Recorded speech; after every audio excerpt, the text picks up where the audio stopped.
We are still waiting for people to join.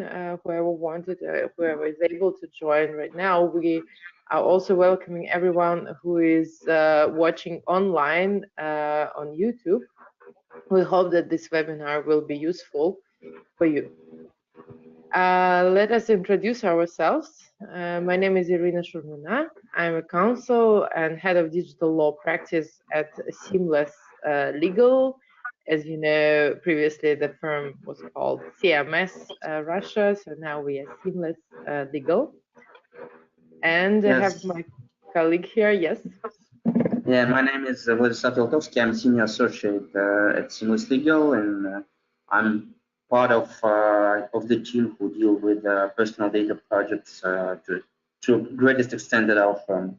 So I'm grateful that you all came today to watch our webinar and to listen to what we're going to say to you, and hope you will enjoy it and find it helpful. Yeah, so our main goal today is to make an overview of the changes that recently came in force and will come in force at the beginning of next year, because these changes are actually quite substantial and they influence almost every company who works with data. And as we know, in the modern world, almost every company actually works with data. So we think that these changes relate to almost everyone. So we will be talking about the federal law that dated 14 July 2022. This is basically the federal law that introduced those changes that we will be talking about. Majority of provisions are already in force since 1st of September. And some new requirements will enter into force on 1st of March 2023, but we already need to warn you about them because they are quite substantial and they require new procedures, new documents in your companies. So this is our agenda for today. We will start with extraterritorial application of the new law. And since we are doing this webinar in English, we presume that this will be watched by the international audience. So this question of extraterritorial application is one of the most important ones. That's why we decided to start with it. Then we will proceed with new requirements for data processor and data controller relations. We will then talk about cross-border transfer of personal data, where I think it was one of the most crucial and surprising to some extent changes in the law. Then we'll talk about data leakage notifications, that is new piece of legislation that we have right now. And we'll also make like a short overview of other changes that are there in the law. So let's start with extraterritorial application of the law. What basically happened before 1st of September, there was no extraterritorial principle of the Russian personal data law. In practice, based on Roskomnadzor, which is the authority competent in personal data, based on their clarifications, the law applied to foreign companies in part of localization rules if they were basically targeting the Russian audience. From 1st September on, the Russian personal data law has provisions that says that it applies to foreign companies processing personal data of Russian citizens on the basis of agreement with a data subject or consent of a data subject, which means that basically the Russian law applies to almost every foreign company that deals with Russian citizens, because these are the most common grounds for processing, I mean, either online via terms of and conditions and privacy notice, or with making a special consent for data subjects. What does it mean in practice? That means that foreign companies are now assessing their relations and communications with Russian citizens, Russian data subjects, to see whether the law actually applies to them, and in case it applies, then they need to ensure that all other provisions that are maybe in some case specific for Russian jurisdiction are also fulfilled.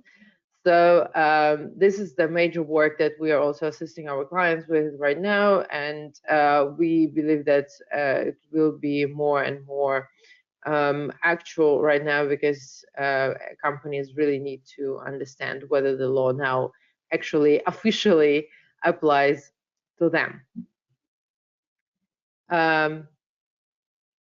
So this is about extraterritorial application. Let's move to the appointment of data processor. Yeah, thank you, Irina. So currently, the regulation of relations between data controllers and so-called data processors has been drastically changed due to the new amendments to the law. Previously, two main obligations have been imposed by the data protection law. The first one is that a data processor can be appointed on the basis of consent of the data subject. And the second one, that there should be some agreement in place which will contain instruction of the data controller allowing data processor to process certain personal data. So currently, the legislators have expanded what should be included in this agreement between data controller and data processor. So basically, the first part is the description of what processing function is outsourced to data processor. So this should contain the list of data to be processed, purposes and methods of processing.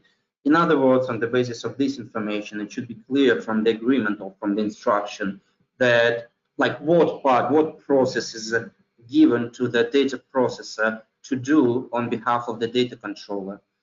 Other obligations that should be provided for by the agreement is obligation to ensure confidentiality and to implement proper protective measures by the data processor. What does it mean? That data processor should have the same protective measures as data controllers should have. For instance, to appoint a data protection officer who should be responsible for operations with personal data within the data processor. It's like technical measures of data protection, adoption of policy, and other measures that are prescribed by the Russian law. So currently, there should be a list of measures that should be implemented by data processor in order to ensure that data controller's personal data is properly protected. The second one, which is like pretty drastic development, is that currently the data processor should ensure localization of personal data of Russian citizens, which has never been happened previously. So what does it mean in practice right now? That there are two options. The first one is that data controller should ensure compliance with the localization rules before the operation that data processor takes on himself, on itself. So basically, data controller collects and store all personal data initially in Russia, and after that, when data processor steps in, all this data is already localized. So data processor is not under the obligation to comply with the localization rules. And the second option is when data processor is involved in order to collect certain personal data from the Russian citizens. In this case, data processor should be directly responsible for ensuring that data is initially collected to and stored in the Russian database. Otherwise, there will be no compliance with the data protection law in general. Another new obligation is that all the above obligations of the data processor to ensure protective measures and localization should be confirmed upon request of the data controller, meaning that data controller in any time can ask a confirmation that certain measures have been implemented, and the data processor should prove that all its actions are in line with the law and with the data processing agreement. And finally, data processor right now needs to notify the controller in case of any data breach. This was pretty standard provision of any data processing agreement even before, but right now this is like a strict obligation of the law, so this should be included in the agreement. So what practical steps stem from the new developments is that the first one, you should reconsider your current relations with companies who provide you certain services involving data processing. In this case, you should check whether current arrangements, current agreements contain all necessary obligations, whether they could contradict the current obligations. For instance, the localization rules issue is not properly reflected by the current arrangements. And in the future, in case of new data processes, you should understand how to involve these data processes, what should be included in the agreements, etc.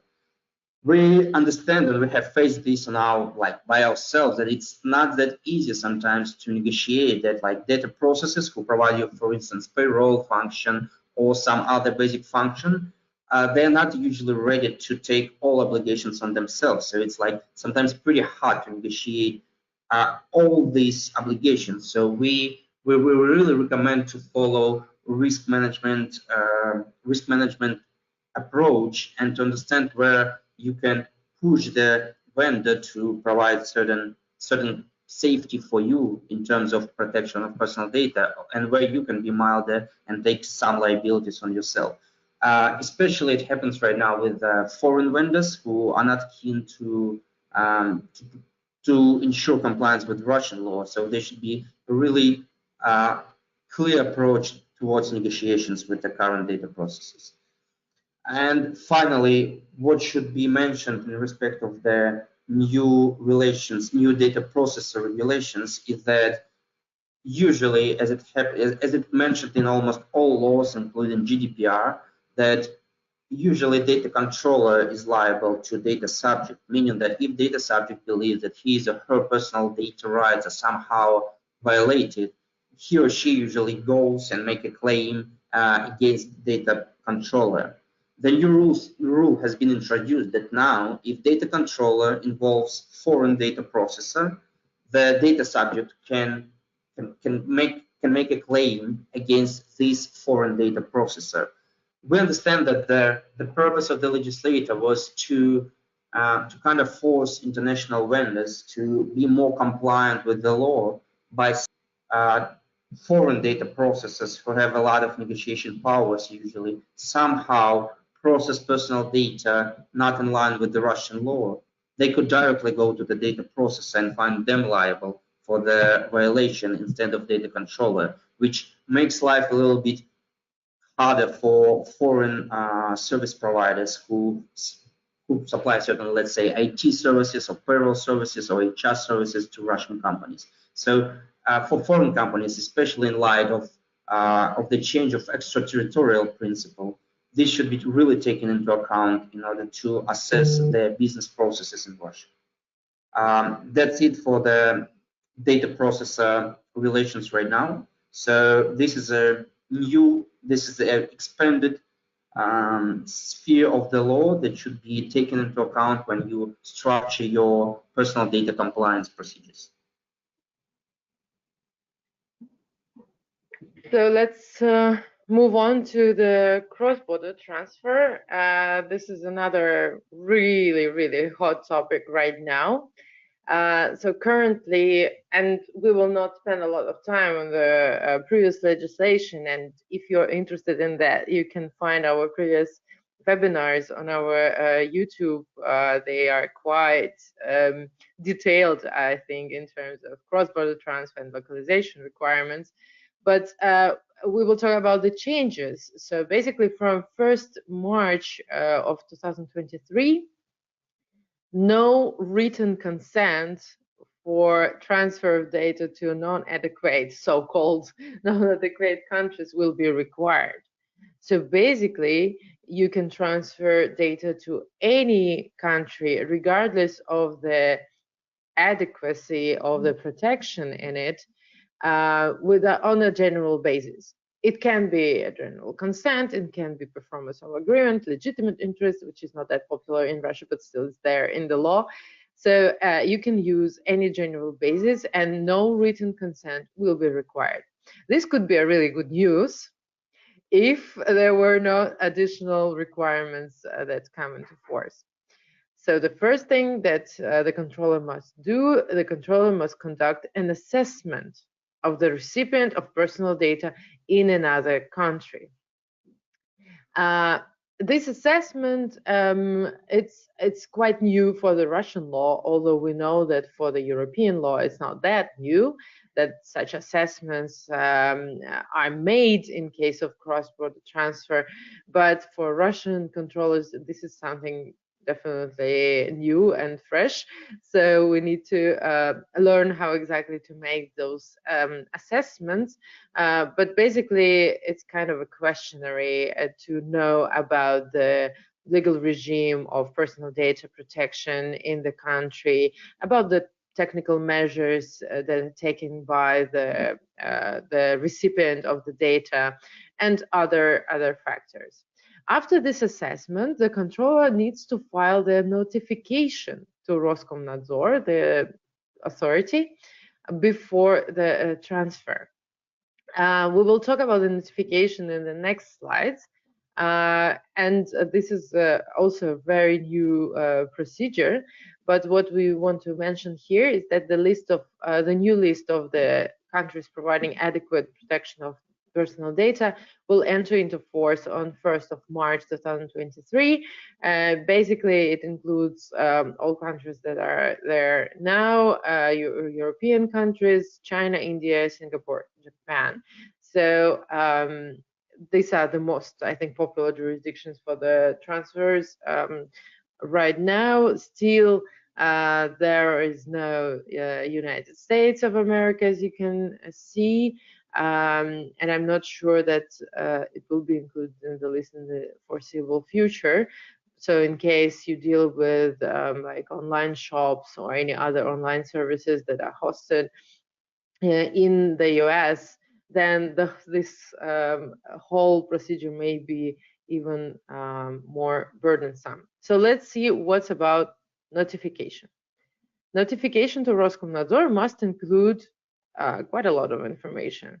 So the purpose of transfer, legal ground for transfer and further processing, categories and list of personal data, categories of data subjects, countries where data will be transferred to, and data for assessment of the recipient.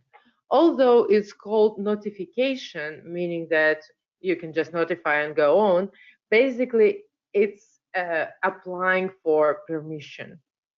So Roskomnadzor will assess all this information, and they will either issue permission or they can prohibit the processing. And this is what we'll tell about in the next slide. Yes, so how the structure of notification works right now, is that the first once the assessment is made, and once the notification is filed, the further possibility and eligibility of the data controller to continue the cross-border transfer depends on the adequacy of the country of recipient. So if it is an adequate country, as Irina mentioned, it will be broader right now, so which makes life a little bit easier. The data can be transferred upon notification, so you don't need to wait for the time when the data protection authority will consider the notification and decide whether there should be any prohibitions. You can file a notification, and the same day you can start cross-border transfer procedures. If the country is non-adequate, you should wait for the expiration of period during which the notification should be considered by the data protection authority. So these are two different sides how you can proceed with cross-border transfer. Procedurally, Roskomnadzor, the Russian Data Protection Authority, has 10 days in order to consider whether the cross-border transfer should be prohibited or not. So, like from the legal perspective, it's not about like allowing. It's about cases when cross-border transfer can be prohibited by Roskomnadzor. So practically, we don't believe that there will be any decisions allowing cross-border transfer. So it will just mean that if there is no prohibition, the cross-border transfer is allowed. And during these 10 days, the decision should be made. There is a possibility to extend this period by 15 more days, which Roskomnadzor should notify the data controller about. We understand that usually it will depend on whether Roskomnadzor would like to see these assessment details during the notification, because as Irina mentioned, the standard notification should just include the date when the assessment has been conducted. But if Roskomnadzor somehow would like to see what are details of this assessment, what is the legal regime in the country where, and with data controller to whom personal data is going to be transferred, they could ask for this assessment and analyze details that has been collected by the data controller. And once the timeline is expired, the Roskomnadzor should make a decision on prohibition or should not make any decision. So if for any reason, which will be discussed later, Roskomnadzor has decided to prohibit the transfer, the further actions of the data controller depends again on the adequacy of the country of recipient. So if country is adequate, but somehow the cross-border transfer has been prohibited, then data controller should approach the recipient of personal data in this country and request to delete personal data and stop cross-border transfer for their own. So practically this means that if you conclude any agreement with a data controller on the territory of this country, you should include provisions allowing you to request deletion of personal data without any exclusions. And this should be in any contract which implies personal data transfer. Of course, there is a conflict of laws. So for instance, Russian law requires data controller to force foreign entity to delete personal data. And at the same time, the foreign law applicable to this foreign entity can oblige them to store this personal data for a certain period of time. And here is a conflict of law which cannot be really resolved, which is like quite hard and getting harder and harder from year to year, because in each country the data protection requirements have become stronger and stronger. But this should be somehow balanced on the level of contractual arrangements with your recipients in other countries. But of course, for Russian data controllers, it will be favorable to just include the inevitable and irrevocable right to request deletion in any case upon like the first request of the data controller. And if it is a non-adequate country, before the prohibition, there should have been no transfer. So basically, the data controller should not allow this cross-border transfer in any case. So what are the grounds to prohibit cross-border transfer of personal data? Currently, these are still draft of the regulations that should be adopted by the Russian government, but we expect them to be adopted in kind of similar set. So currently, the grounds could be, you can see them on the screen. So they could be divided on the ones that are more related to kind of like political and geopolitical situation regarding these non-desired companies, etc. So this is more about the decision of the government to protect like national security and don't allow transfer to certain companies which are deemed like non-desired in Russia. And the second one is types of grounds to prohibit cross-border transfer, which are mostly rooted from the desire to protect rights of data subjects. So these are a lack of legal ground for cross-border transfer, or mismatch between the purpose for which data has been collected and purpose for which data is transferred abroad. How they will be applied, how applicable in practice, we don't know so far. So what we're waiting is when all these procedures will be in place, which is 1st March of 2023, and that's when we can start to receive some maybe prohibitions to conduct cross-border transfer, and from these we will understand how strict the data protection authority is, what is the rationale for them to prohibit cross-border transfer, how detailed will be they when they will explain why prohibition is in place.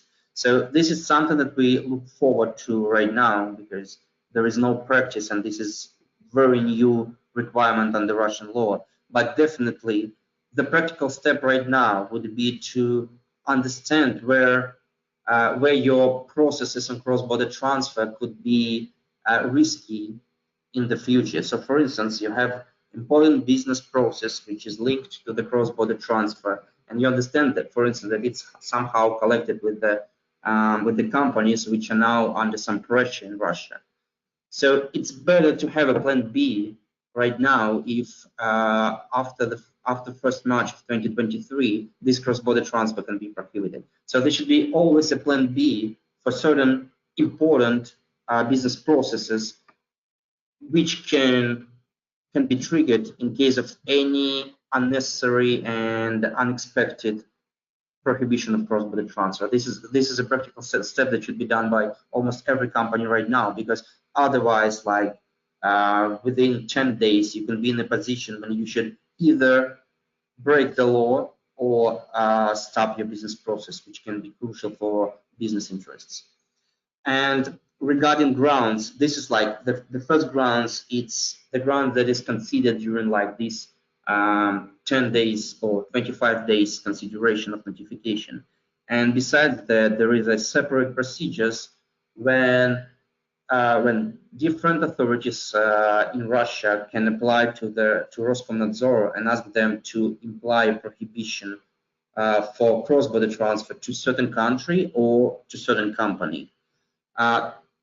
The procedure is pretty vague, so this means that all law enforcement agencies like Federal Security Service and other law enforcement authorities in Russia can believe that transfer of personal data may be not in favor of national interests or interests of defense, etc. The list is quite long, and they can apply to Roskomnadzor saying, say, for instance, to this company there should be no further cross-border transfer, or to this country there should be no further cross-border transfer. So effectively, this means that currently Russian government will have in place the possibility to just turn off on the legal basis the ability to transfer personal data by all data controllers to certain country, which is pretty tricky thing, but that's the reality that data controllers will be living after 1st March next year. And you should definitely take this into account, that if the possibility of cross-border transfer is turned off, you should have a plan B, like rational plan B, which will help you to support business activities and be ready to live without cross-border transfer, at least for a certain period of time. Yeah, and I just wanted to... It was pretty pessimistic end, but that's how it is right now. And yeah, definitely the law is getting stricter and stricter. Yeah, that's true. And the level of discretion, of course, for Roskomnadzor or for the government is quite high. So it's quite unpredictable, unfortunately, and not transparent at this moment, especially since in the notification, for example, there is no requirements to inform about the particular companies to which you're transferring. So it's about countries, right? So, and then we see that the transfer can be prohibited to a particular foreign company. So that means that most likely this additional information will be requested, and the results of the assessment that you make probably will be also requested. So we would expect that this process may be quite long, quite burdensome, but this is what we have right now. Yeah, not the very optimistic approach probably from our side, but we need to do what we need to do. So how else can we deal with this? From this, we move on to another hot topic, and just a technical comment is that we will, of course, answer your questions that you put in the questions and answers section after we finish with the slides, with the presentation. But be sure that we will of course go to them, and we will answer hopefully to all of them. Now we move on to the data leakages. Most likely you heard that in Russia this has been a really hot topic in this year. there were quite a lot data leakages when the popular online services, and not only online services actually. So this change, I think it has been developing over the years. We were missing the provisions about data breach notifications as we have it in the EU. But now there are special provisions about data leakages and about the procedure that should be taken in this regard. So let's have a deeper look at it, Vlad. Yeah. Sure. So what is understood right now? Like generally, as a background, notification of data leakage seems to be like very standard obligation right now in a lot of countries with developed data protection legislations. You can see it in GDPR, you can see it in Singaporean law, you can see it in a lot of other laws. It's pretty standard, and we knew, like, we kind of expected that it was a matter of time and it will be implemented in Russia, and now it happened. So first thing is like, what is understood by data breach or data leakage in Russian law? It is unlawful or accidental transfer of personal data resulting in the breach of data subjects' rights. By transfer, the Russian law understands provision when data is provided to certain recipient, dissemination when data becomes publicly available, and access to when data is provided to another to recipient by the way of accessing database. So any of this action which was done without lawful legal ground or accidentally shall be deemed as data breach, and it should be notified about. The definition is quite vague, we understand this, and recently Roskomnadzor has held a conference where they have commented certain provisions of the new law, and they have provided examples of what should be treated as data breach and what shouldn't be. So they said that, for instance, the unlawful if data controller reveals unlawful copying of the database, it should be notified to the to the data protection authority. If it has been revealed, how it happened like recently, that there is a database which is available in the internet, this should be definitely notified to the data protection authority. And if there is even a threat from like some third party that we have a database of your, let's say, clients or employees or any other category of data subjects, and we're about to disseminate it unless you press like ransomware, this should be notified to the data protection authority as well. So, and at the same time, they say, so for instance, you have an access rules within your organization, whether, for instance, to HR information, only HR managing director has access. And some person, some employee who doesn't have access to, shouldn't have access to this personal data and the internal rules, somehow he or she gains this access, this shouldn't be treated as a data breach, and this is some internal accident which shouldn't be notified. The same goes if database has been accidentally deleted by any employee inside the organization. So on the basis of these examples, we understand that for Roskomnadzor, the borderline between notifiable and non-notifiable accidents is whether data goes beyond the perimeter of the data controller's infrastructure. If so, if it goes beyond, if some third party obtains copy of personal data or there is a dissemination in the internet, they should be notified. If something happens not properly inside the organization, this shouldn't be notified. At least we can make this conclusion from what Roskomnadzor has said on this conference. But of course, from the purely interpretation of the data leakage definition in the law, it doesn't go straightly. But of course, we should take into account clarifications of the regulator. And also another borderline which can be made by us, as you can see, it's not only unlawful accidental transfer, this should also result in the breach of data subjects' rights. So here you can also make some carve out for your internal processes. So for instance, if you understand that certain personal data has been leaked by third party, but there is no risk of the breach of data subject rights, it would be hard to justify, let's be honest, but if it can be done, if you can do some internal tests proving that there is no breach of data subject rights, you can avoid notification. But again, this should be like somehow properly documented, because otherwise during inspection, Roskomnadzor can reveal this accident and ask why it hasn't been notified. So this is also some borderline that can be written inside the organization. So what's about the notification? The deadlines are pretty strict. It's stricter than in the GDPR, for instance. GDPR provides for the term of 72 hours. We have like two-stage notification. During the first 24 hours, there should be some first notification describing what has happened, what incident has happened, and what is the reason for that, known at the current stage. What is the harm to data subjects that have been inflicted by this incident? What measures have been implemented and done already by the data controller in order to try and avoid further negative consequences for data subjects?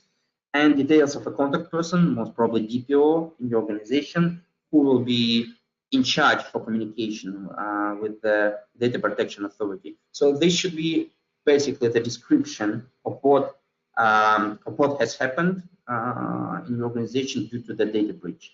And within 72 hours, there should be an internal investigation which should determine the cause for the incident and describe these internally, and these results should be also communicated to the data protection authority, together with the details of persons who are guilty in this if they are revealed. So for instance, if you understand that the data leakage has happened due to unlawful actions of your employees, so for instance, employee just sold database to some third party, you should reveal details of this employee to the data protection authority, who can further initiate some administrative and most probably criminal prosecution in line with the law. What should be noticed in this regard? Currently, Roskomnadzor has already published this notification form on its website, so it can be checked even right now. In order to access the form, you should have a registered account with so-called SIA. It's like identification and authentication system in Russia, which is used by a lot of citizens and a lot of companies as well. So, but at the same time, the law doesn't prohibit this identification to be provided in the paper form, and the law cannot do this right now. So if, for instance, foreign company doesn't have this access to this state system regarding identification, then the notification can be provided in the paper form as well.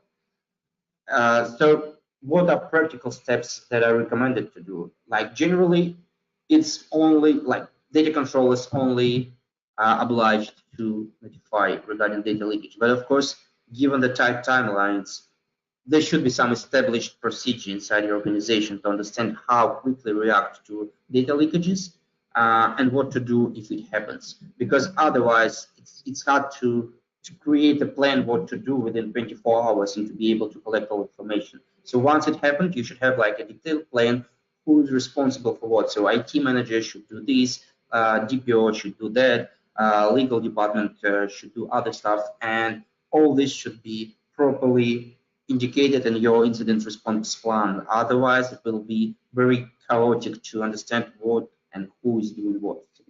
We really recommend some response plan to be implemented in your company. And this is also a very basic standard for information security within companies, because any IT like specialist will tell you that it should be in place. Otherwise, in the current environment, it's very hard to ensure that you can recuperate breaches on a proper level. Yeah, and it's most likely already in place, actually, if you have the information security guys in the company. So most likely it's already there, but it still should be a little bit reviewed and probably amended with regard to the steps that should be taken to the authorities, so that someone should, from legal, for example, department should report, and this internal investigation somehow should be put on paper, so so that you can provide it to the authorities. So yeah, this plan should be amended, taking this into account. Okay, so we are moving to the end of our presentation, and this is just a short overview of other notable changes that are in the law. First of this is that the policies on processing of personal data are required to be more detailed than before. So now the policy from March, it's from March. We still have time to amend them, but for each processing purpose, you should mention the categories and content of processed data, the categories of subjects whose personal data is processed, the manner of processing, and the procedure of destroying personal data when the purpose of the processing is achieved. So before there were no such requirements for the policies, so they need to be amended right now, which is, from my point of view, is quite reasonable, so that the data subject understands what is done with the data for each particular purpose, especially if purposes are quite different in your processing. So policies should be amended, and you still have time until March when this requirement comes into force. Then something that is already in force is that the article in the law that exempted some cases, some companies, from notifying Roskomnadzor about the processing is now changed. So just to remind you, because we talked about many notifications today, we talked about notification on cross-border transfer, which is new one. We talked about the notification about data leakage, which is also new one. So this is a different notification, which is an old one. This is a notification about the processing itself. So almost all operators or controllers of data in Russia, they had to file a notification to Roskomnadzor, ideally before the processing starts, telling that here we are controllers of data, we process data of these categories of data subjects for these purposes in this manner. And also we need to tell about the cross-border transfer, etc. So this has been with us for years, but there were some exceptions. So for example, there was an exception that if a company processed the data only for the purposes of employment, then it is exempted from the filing notification. So this is gone now.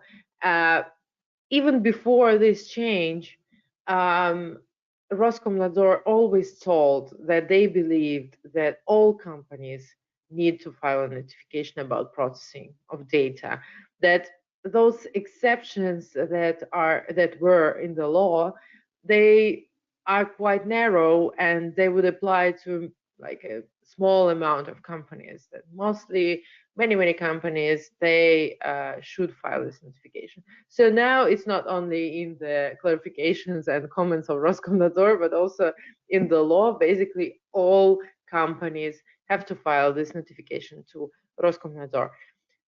Normally, our clients become really nervous about this, and they say, no, if you file, they will immediately come to us with the inspection or something. This is not true. You can imagine how many companies there are in Russia, and most of them are already in this registry of Roskomnadzor, and it doesn't mean that they immediately come with an inspection.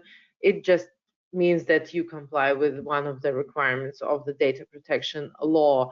I mean, they can come to you with inspection, even if you are not in this registry, and there will be like an additional fine for you not being in this registry. So our recommendation here is generally to file the notification in case you haven't done so. If you, for example, relied on some exceptions, probably review again the exceptions.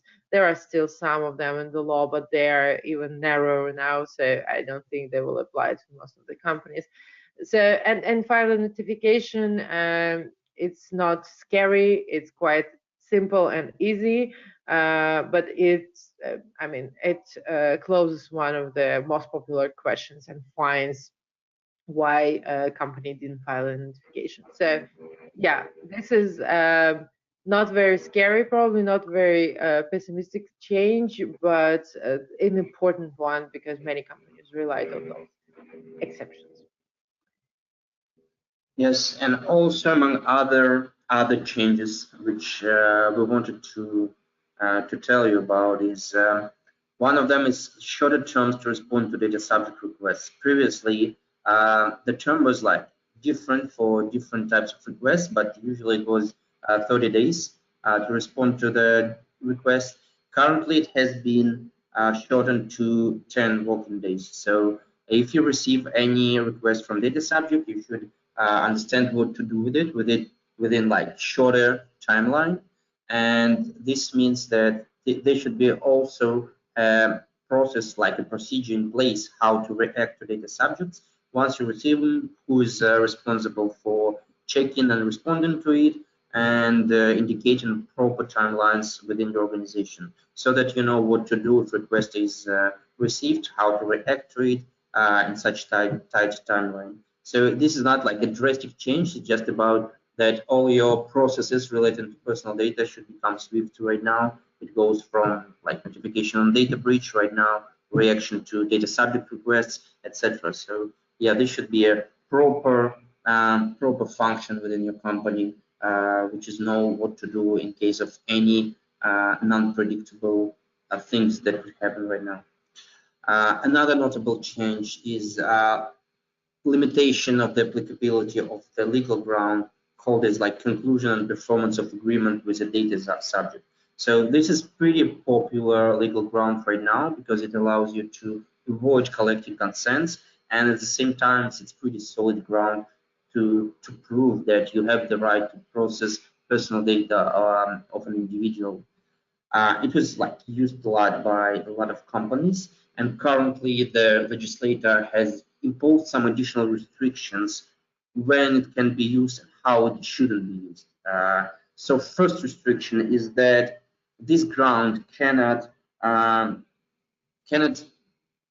establish the cases when personal data of minorities, not of minorities, of children can be processed comparing to the law. So basically, this means that right now, children's personal data can be processed only in cases prescribed by the law, but not on the basis of performance of agreement, which makes it harder right now for different online companies, especially gaming one, to prove that personal data is processed on the basis of agreement with a data subject who is a child. And right now, there should be a proper processes how consents can be collected from this child. And in this case, it triggers a problem of whether a child can give consent or not due to the age restrictions. So in case you have any relations with Russian citizens below 18 years old, and you rely on performance of agreement ground for the processing, it should be reconsidered and analyzed whether there could be a breach and not proper processing of personal data. Another additional restriction right now is that the agreement cannot restrict rights of data subject. This is pretty vague. There are no clarifications, like clear clarifications right now. What does it mean? So what it's recommended to do right now is to check your agreements with data subjects, which are concluded directly with them. It could be like a written contract or it could be online contract. And you should understand whether, like from the reasonable perspective, your agreement implies some processing of personal data which is not quite reasonable for the purpose of only performance of the agreement. And you should For instance, if you need to deliver, like if you're an e-commerce platform and you need to deliver some products that have been purchased on your website to the customer, it's pretty reasonable to collect his or her address and name in order to allow courier service to understand where the product should be delivered. But at the same time, you shouldn't collect some excessive personal data, let's say preferences. For instance, preferences. If you collect this personal data, it's not quite essential in order to perform the agreement. It's something that you would like to have in order to promote your further products to the customer, and customer reasonably cannot expect this data to be processed on the basis of agreement. So if you have something like that in the agreement, it's better to be stricken out and based on another legal ground. So what's the practical outcome of it right now is to just check what agreements you have in place with data subjects at the moment, and whether they could contain some processing functions which can be deemed unfair, unreasonable, or intransparent towards rights of personal data subject. And the final restriction is that it's pretty obvious. It always comes from like the fairness principle of data processing, but right now it's explicitly stated that personal data cannot be processed on the basis of agreement, which has been concluded not by explicit consent, not by explicit will of the data subject. So this means if you have any agreement, usually it happens in the online world, if you have any agreement which is accepted only by the fact of the entrance to the website, for instance, and on the basis of this agreement you process personal data, this will be treated as improper processing. So if you have any agreement, there should be like a firm will of the data subject to enter into this agreement. It doesn't always mean like a real wet signed document, but it should be like a click box which should be actively affirmed by the data subject, but not re-ticked.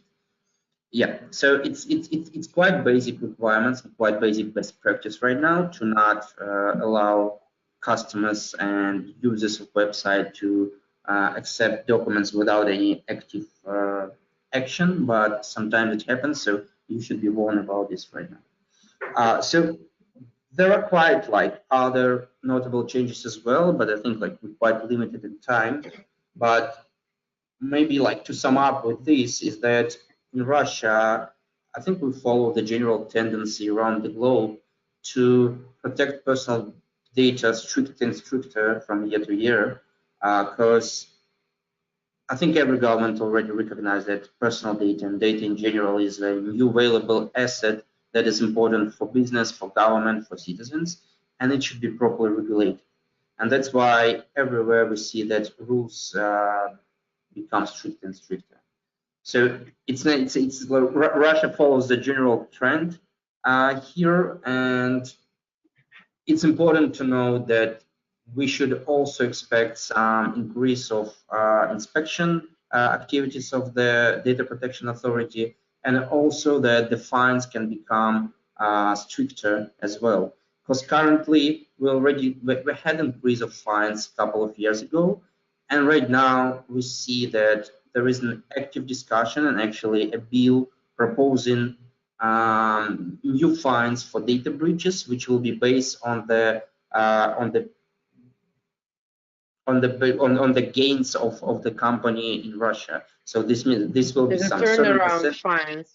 Yeah, turnaround fines, exactly. Mm-hmm. And if this will be adopted, this will be additional risk for companies. And actually, it's not a matter of whether it will be adopted.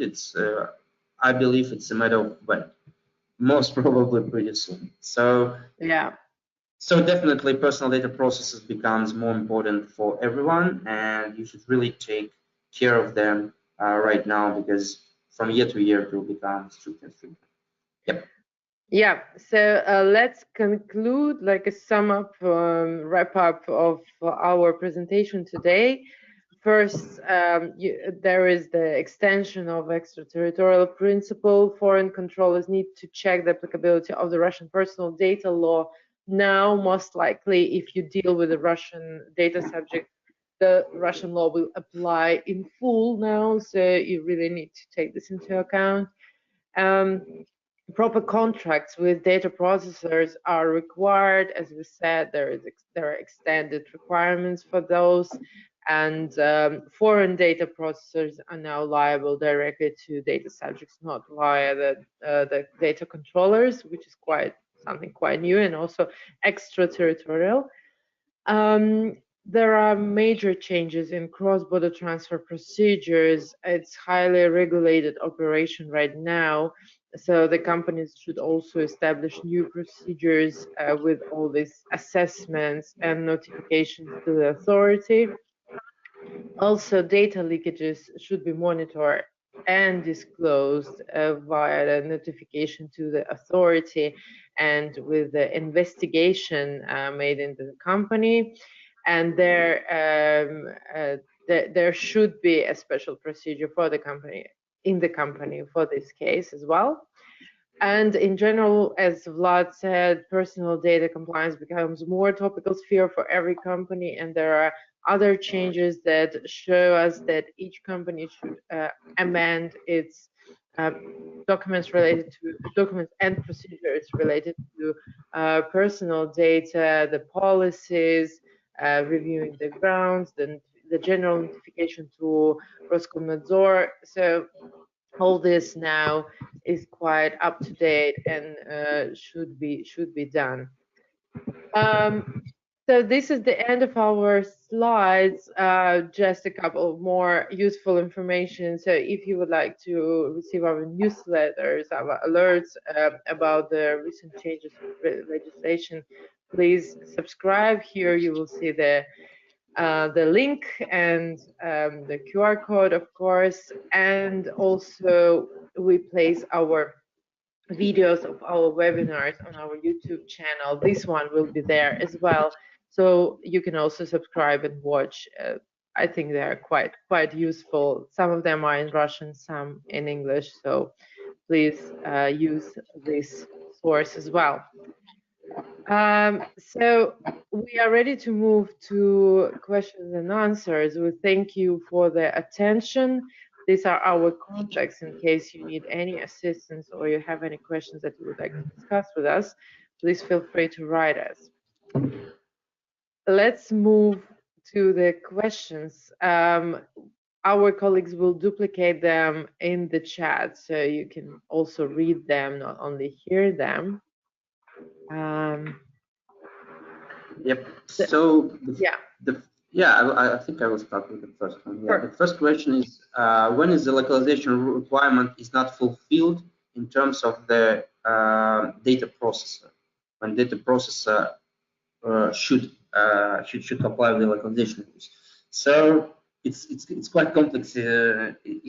It's hard to respond to this general. So like what basically I think first thing we should clarify is what is localization rules. So localization rules do not prohibit cross-border transfers. So what it basically means that Russian citizens' personal data should be initially collected and stored in Russia in the Russian database, and after that, once it is done, it can be transferred abroad for like any purpose subject to the compliance with the requirement for cross-border transfer.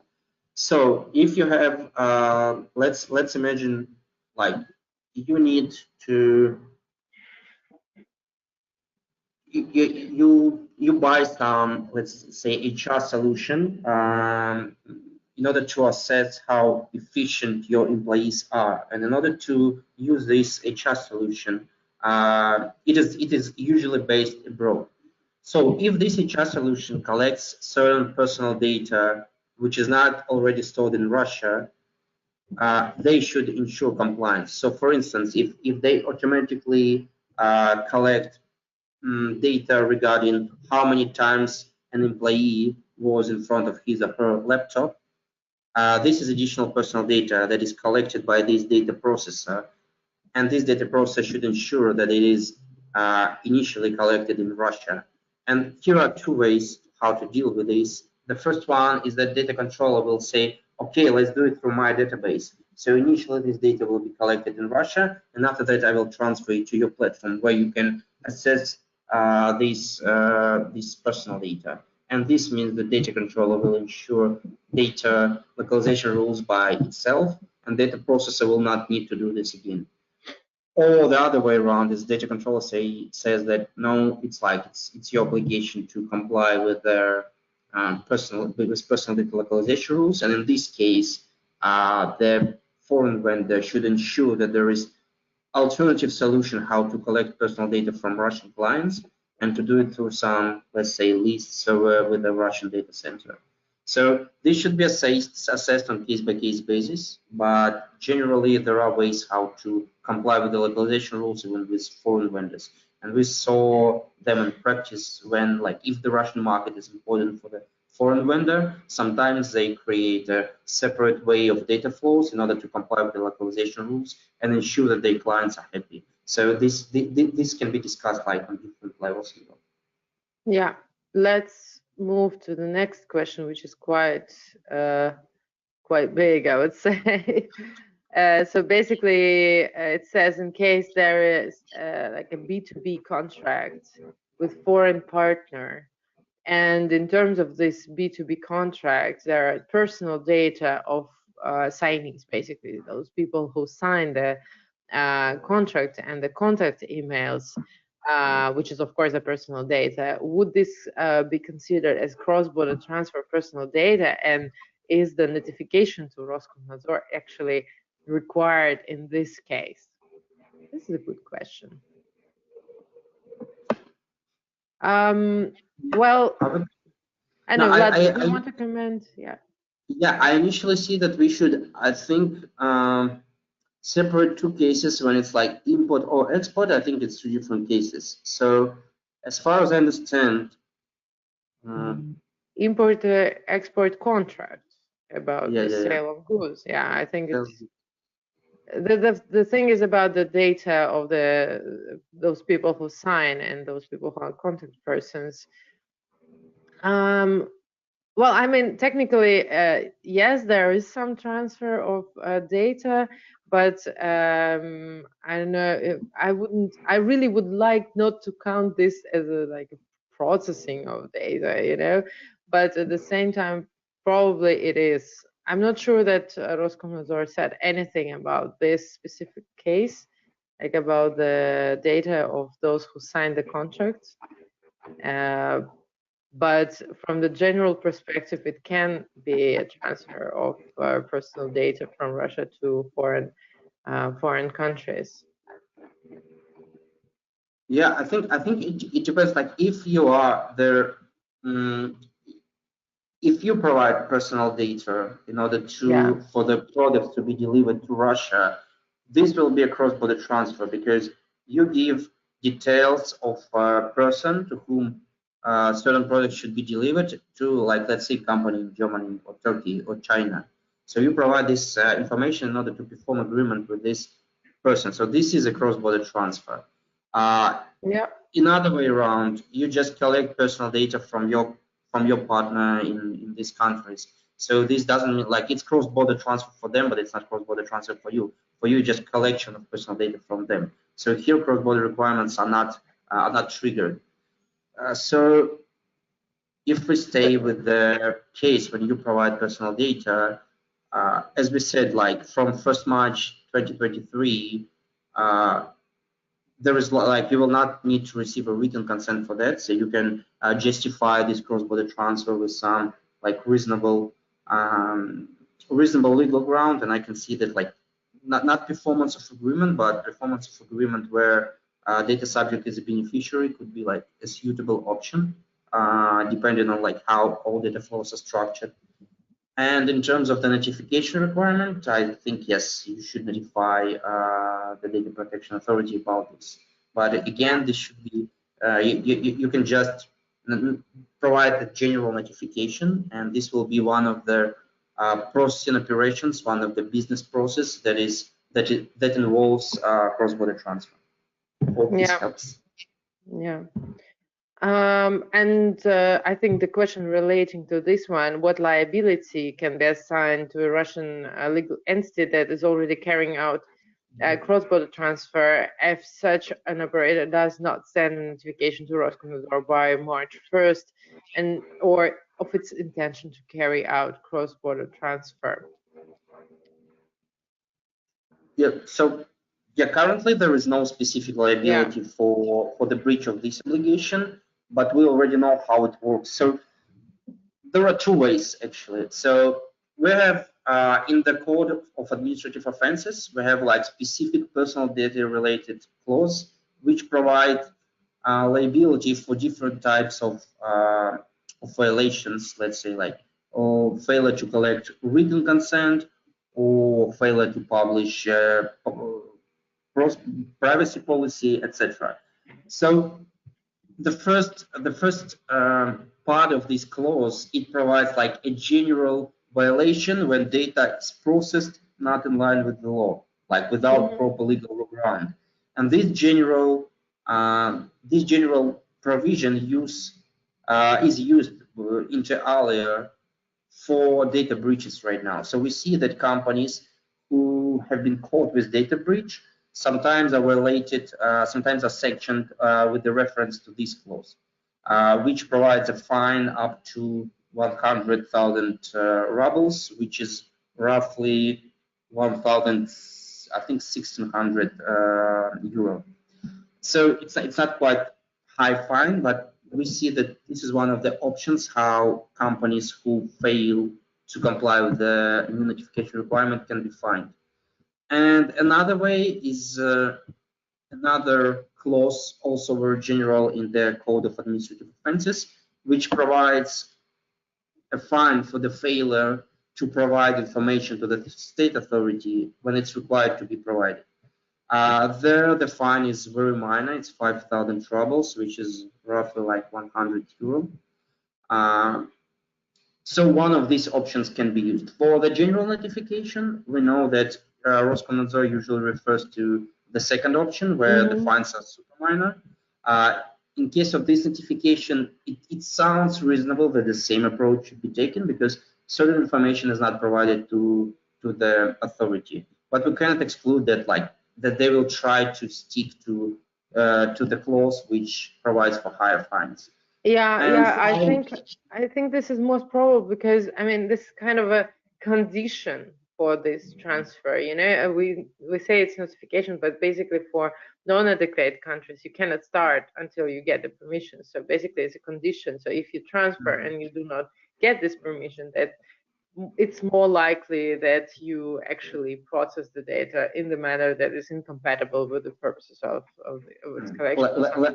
Lack of prohibition, not permission. Lack of prohibition. It's called like this now. But actually, it's and also the third option, which is also pretty expectable, is that at some point they will amend the Code of Administrative Offense and they will add a specific fine for the failure to file this notification. It happened like previously. For instance, at some point we didn't have any sanctions for the localization rules, so they just added it to the law. So most probably, once you have additional obligations, they will make a specific fine, specific maybe other sanctions for these respective obligations. This will happen for sure. It will happen with data breaches, as we said already, and there is a chance that for cross-border transfer there will be separate sanctions as well. That's true. Okay, let's move on. Is there a specific template you can use for the notification to Roskomnadzor? I mean, which one, which notification? But yes, there are templates. I mean, for the general notification, for the notification regarding cross-border transfer, it's already like there are examples how to fill in this notification. About the data breaches, I think so. Yeah, it's published already. So there are templates. Yeah, it's like the problem that they're not accessible straight away. Like both cross-border transfer and breach notification, they are available online, but you need to, in order to see them, you need to go through the this Russian system of identification and authentication. But actually, I'm pretty sure soon they will be available in a paper form as well. So some of them are already available, on the website of the Roskomnadzor. Not all of them, but some. are. Yeah, but they're very general, I would say. I think in practice they would be much more detailed. Yeah, so in practice it will be all about, especially in case of cross-border transfer notification, it will be all about how detailed we should be in this certification. Yeah. So whether we can combine purposes in some general, or we should be like super detailed in terms of what we are doing. So we will see this on practice. Right now we're trying to follow a balanced approach. So we don't want to do like crazy big notifications when everything will be like in super minor details. So we like try to generalize processes to the most possible reasonable extent, so that notification can be at one time it will be general enough to allow you to not like apply additional notification in case of any minor change of processes, and at the same time it will be true and detailed enough for the to achieve the purpose of the law. Yeah. Okay. Is this only valid for new data processes, for new employees, or for already existing data?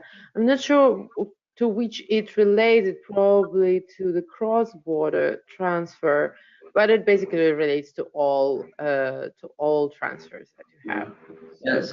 So what should be done, like in terms of if it's about cross-border transfer notification? Actually, right now it's pretty like we understand how it should work right now. So before 1st March 2023, all data controllers who have transferred personal data abroad should file one notification covering all processes before 1st March of 2023. And after 1st March 2023, it should be done for each new process. So before 1st March, you have already notified Roskomnadzor about all cross-border transfers, so they are aware about it. And after that, after 1st March, if something changes, if you have some new cross-border transfer process, then you should notify about this on case-by-case basis. So basically, you cannot do any new cross-border transfer before the notification is filed, which makes some processes a little bit trickier. Which why, like in case of any change, in case of implementation of new business process or change of the existing one, that's why personal data issues should be one of the things to consider as well from the business perspective. I'm changing the picture so that it's not too boring, you know. Oh yeah. Okay, let's move on. What do you mean by petition to other authorities of other authorities? Yeah, it's regarding the prohibition of cross-border transfer in case there is. Yes. So actually, the law states that. So this is like one way which was structured regarding notification and cross-border transfer, which can be prohibited on case-by-case basis. So, for instance, we as Seamless Legal file notification and we receive a response like, no, you can't transfer your data, let's say, to South Korea, and we don't do this. And there is a separate process which doesn't involve any particular controller. So there are like authorities which are in charge for different spheres of state in Russia. So it's like federal, like Ministry of Defense or Federal Security Service, etc. And at some point, they, like on the basis of their understanding, they can say that we don't want Russian citizens' personal data any longer to be transferred, let's say, to some particular company, doesn't matter where, or to some particular country in general. And they send this petition. It's like the most close translation of what they use in Russian language, we believe. So they can say this petition to Roskomnadzor saying like, we no longer want personal data of Russian citizens to be transferred to country A. And Roskomnadzor checks this petition, whether it's reasonable or not.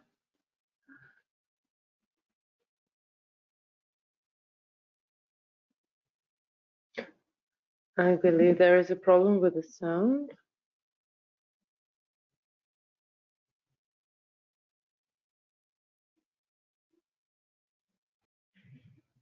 Sorry, I was muted for a second, I guess. Yeah, exactly. So you stopped with that they're checking whether this petition is reasonable.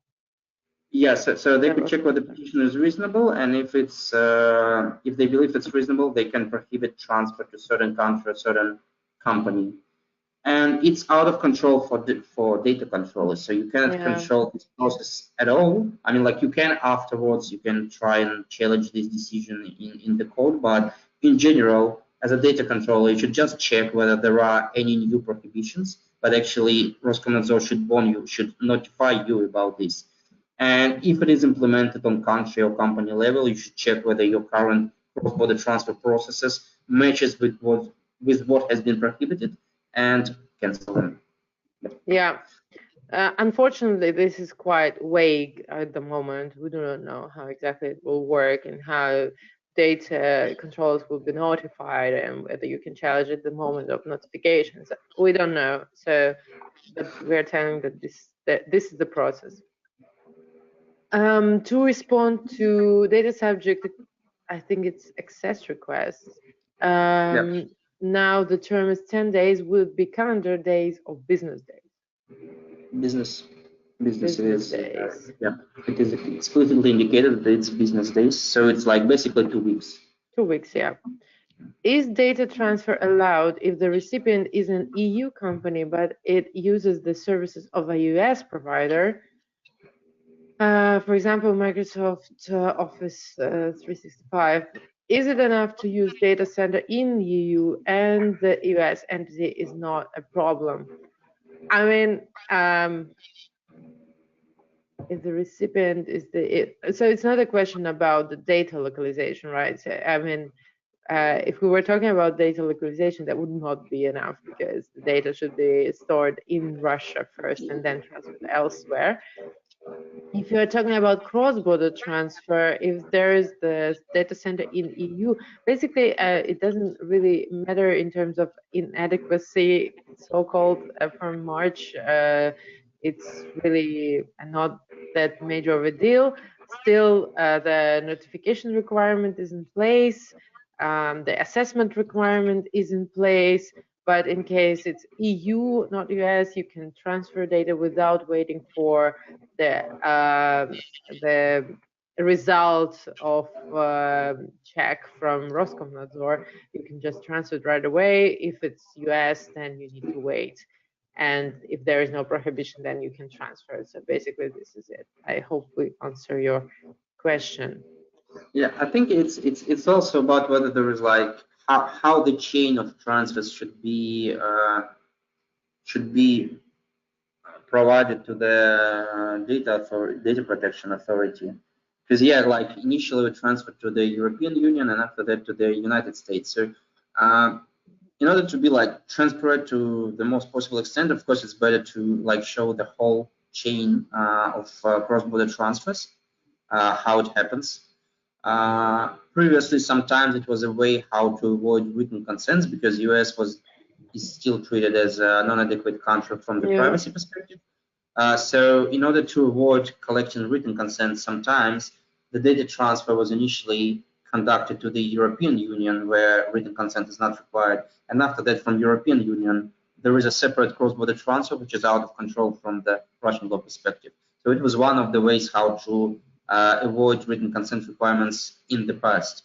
So right now, given that it's not about legal grounds, it's more about like notification of cross-border transfer. If you are aware that your personal data of your data subjects are further transferred to the US, even though through the chain company in the EU, of course, it will be more transparent to indicate this in the notifications. Otherwise, if it's like at some point revealed by the authority, they can say that like your notification is not proper, it's not complete, which can lead to the fine. So the advice would be, of course, to make it transparent and full to the most possible extent.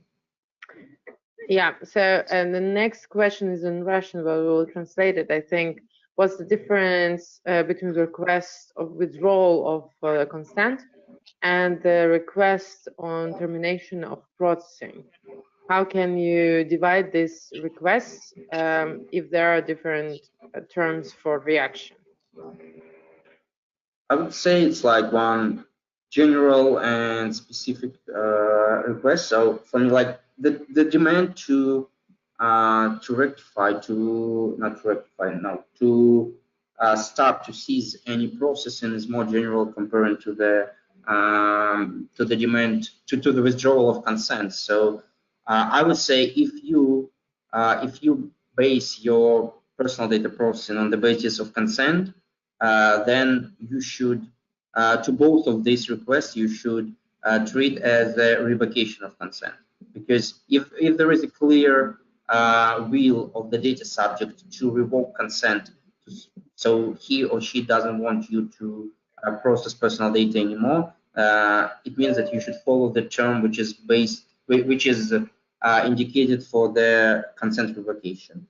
If you have any other ground for personal data processing, for instance, performance of agreement, and the data subject believes that his or her personal data is processed not properly, for instance, there is no proper agreement between you and data subject, or she or he doesn't believe that statutory obligation applies here, you should consider this demand accordingly. And if you believe that data subject is right, then you just respond within the timeline that we have checked, and yeah, we believe that you're right, and we have deleted all personal data, etc. So for me, it's just about the basis that you use for the data processing. Okay, let's move on. If before 1st of March, there is new process of cross-border transfer not existing now, the obligation to inform RKN arises only from 1st January. Anyway, I would say it's you need to file the notification before the 1st of March. And in case there are new processes after that, there will be new notifications. So yeah, but yeah. I think the question is whether, like, if for instance we will file the notification tomorrow, and in, let's say, December we have a new process which is not notified, but at the same time the notification requirement is not enforced anymore. Like from the purely legal perspective, you're not obliged to file this notification for this new process. So you should just, like, I guess, wait for the 1st of March. But it's actually tricky. It's a good question, because we have never thought about this. We actually, like, our approach is to file the first notification as close to the 1st of March as possible, because right now, especially given like all sanctions regimes and changes in terms of your interaction with your business partners abroad, a lot of even personal data processes have been changed so far, and most probably they will change in the coming month. So our general advice is to file this first notification as close to the 1st of March 2023 as possible, because this will already reflect all your, like, current cross-border transfer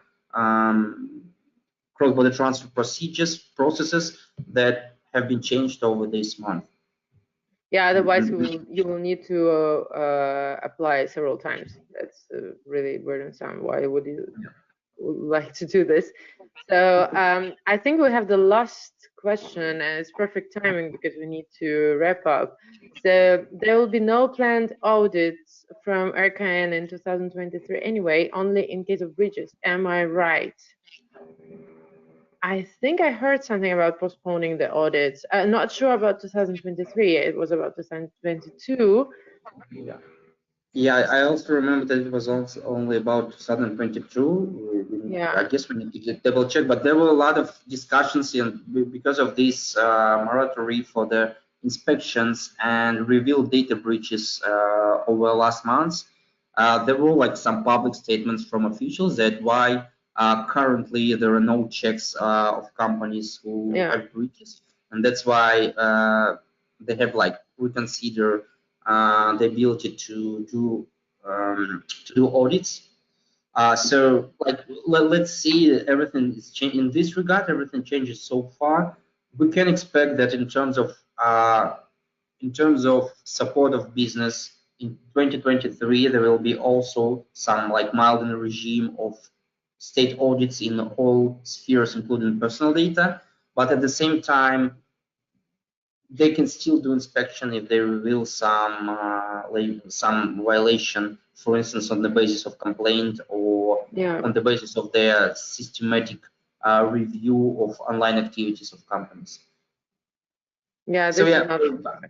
I would say that the risk of being audited is less at the moment, but I wouldn't say that it's not the right time to ensure your compliance with personal data compliance. Yeah, it's exactly the right time to ensure the compliance before they review, like continue the audits.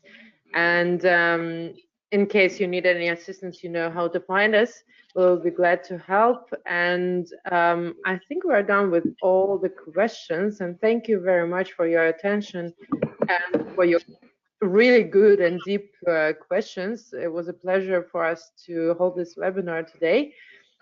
We hope that all your processes regarding personal data will be fine, and you will find a way how to deal with this. We all will be looking forward to further clarifications, and we will keep you informed, of course.